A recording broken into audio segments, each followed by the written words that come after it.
Luka Doncic tutulungan si Austin Reeves na manatili sa LA. Bronny malaki na ang in-improve. Plano ng Lakers ipapasok na sa rotation. At Warriors 3-team trade proposal yayaman sa pick kapalit ni Kuminga kay Jarrett Allen.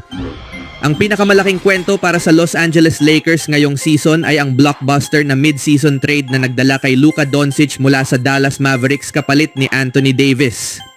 Sa pamamagitan ng trade na ito, nagsanib puwersa sina Doncic at LeBron James na bumuo ng isang malakas na tambalan upang palakasin ang pag-asa ng Lakers na makamit ang kampyonato.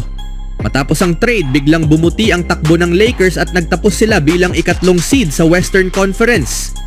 Ang pagpasok ni Doncic sa team ay nagbago sa Lakers na ngayon ay itinuturing na isang seryosong contender sa kampyonato, ngunit natapos ang kanilang kampanya sa unang round ng playoffs. Habang nakatutok ang marami sa tambalang Doncic James, may isa pang mahalagang bahagi ng trio, si Austin Reeves.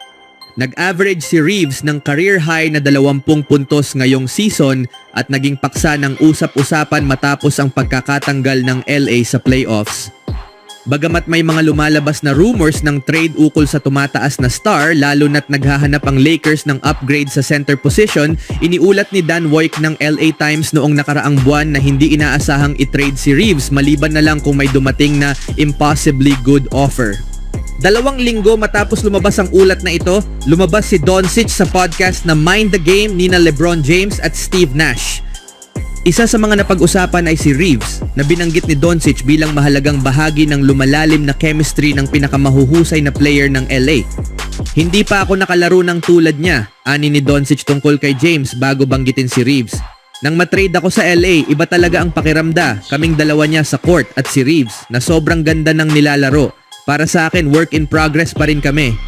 Ang pahayag na ito ni Doncic ay nagbibigay ng dagdag na kredibilidad sa ulat ni Wojke na hindi planong i-trade si Reeves ngayong off-season. Ang pagbibigay diin ni Doncic kay Reeves bilang bahagi ng work in progress trio nila ni James ay tila mahalaga. Statistically, nanatiling kahanga-hanga ang mga numero ni Doncic sa LA na nag-average ng 28.2 points, 8.1 rebounds, and 7.5 assists per game simula nang siya'y sumama sa Lakers. Bagamat may mga lumalabas na rumors tungkol sa kinabukasan nina James at Doncic sa Lakers, nananatiling buo ang paninindigan ng front office ng LA na bumuo ng roster na aangkop sa kanilang 2 star. Sa kabilang banda, malaking summer ang nakaabang para sa Los Angeles Lakers. Maraming kailangang asikasuhin ng Lakers at ang off-season na ito ang magiging susi para malaman natin kung paano maaaring tumakbo ang kanilang darating na season. Ang inaasahan para sa Lakers ay gumawa sila ng 1 o 2 malalaking hakbang upang palakasin ang kanilang roster at bigyan ng sarili nila ng mas malaking tsansa na makipaglaban para sa titulo. May sapat na top-tier talent ang LA para makamit ito pero kailangan pa nilang pagandahin ang kanilang rotation players at ang likod ng kanilang bench. Isa ito sa mga magiging focus ng Lakers ngayong summer at habang naghahanap sila ng tulong mula sa labas, inaasahan din nilang mag-improve at mag-evolve ang mga kasalukuyang players. Isa sa mga inaasahan nilang umangat at makapasok sa regular rotation ay ang rookie guard na si Bronny James. Ilang linggo na ang nakalipas, ibinahagi ni Dave McMenamin ng ESPN kung paano maaaring mapasama si James sa rotation sa susunod na season. Si Sean Deveney ng Heavy ay nagbahagi rin ng kaparehong pananaw mula sa isang executive ng Western Conference na nagsabing tila determinado ang Lakers na gawing bahagi ng rotation si Bronny sa susunod na season. Ang totoo, mas mahusay siyang player noong Abril kaysa noong Oktubre at lalo na kumpara noong Hulyo. Kung mapapatunayan niyang hindi lang tsamba yon, magsisimula siyang bigyan ng 10 hanggang 15 minuto kada laro dahil mararamdaman ng team na maaasahan siya. Sa tingin ko, magagawa niya yon. Magiging regular siya para sa kanila sa susunod na taon. Tumakbo ng naaayon sa inaasahan ng rookie season ni James. Kaunti lang o halos wala siyang minuto sa simula ng season. Ngunit gaya ng inaasahan ng Lakers, gumanda ang laro niya habang lumilipas ang panahon at naging mas pulido at kumpiyansang player sa liga. Ngayong season, nag-average si Bronny ng 2.3 points per game, 0.7 rebounds, 0.8 assists, and 0.3 steals while shooting 31.3% from the field and 28.1% from 3 in 27 games and 6.7 minutes of action. Hindi pa tiyak kung anong direksyon ang tatahakin ng Lakers pero isang bagay ang tila sigurado, mas malaking papel ang gagampanan ni Bronny sa team sa susunod na season. Sa huling balita, malinaw na kailangan ng Golden State Warriors na isaalang-alang ang ilang pagbabago. Ang pagkuha kay Butler sa trade deadline ay tumulong na mapabuti ang kanilang roster. Ngunit ipinakita ng serye kontra Wolves na kulang pa rin ang Warriors sa depensa at kailangan pa ng dagdag na shooting.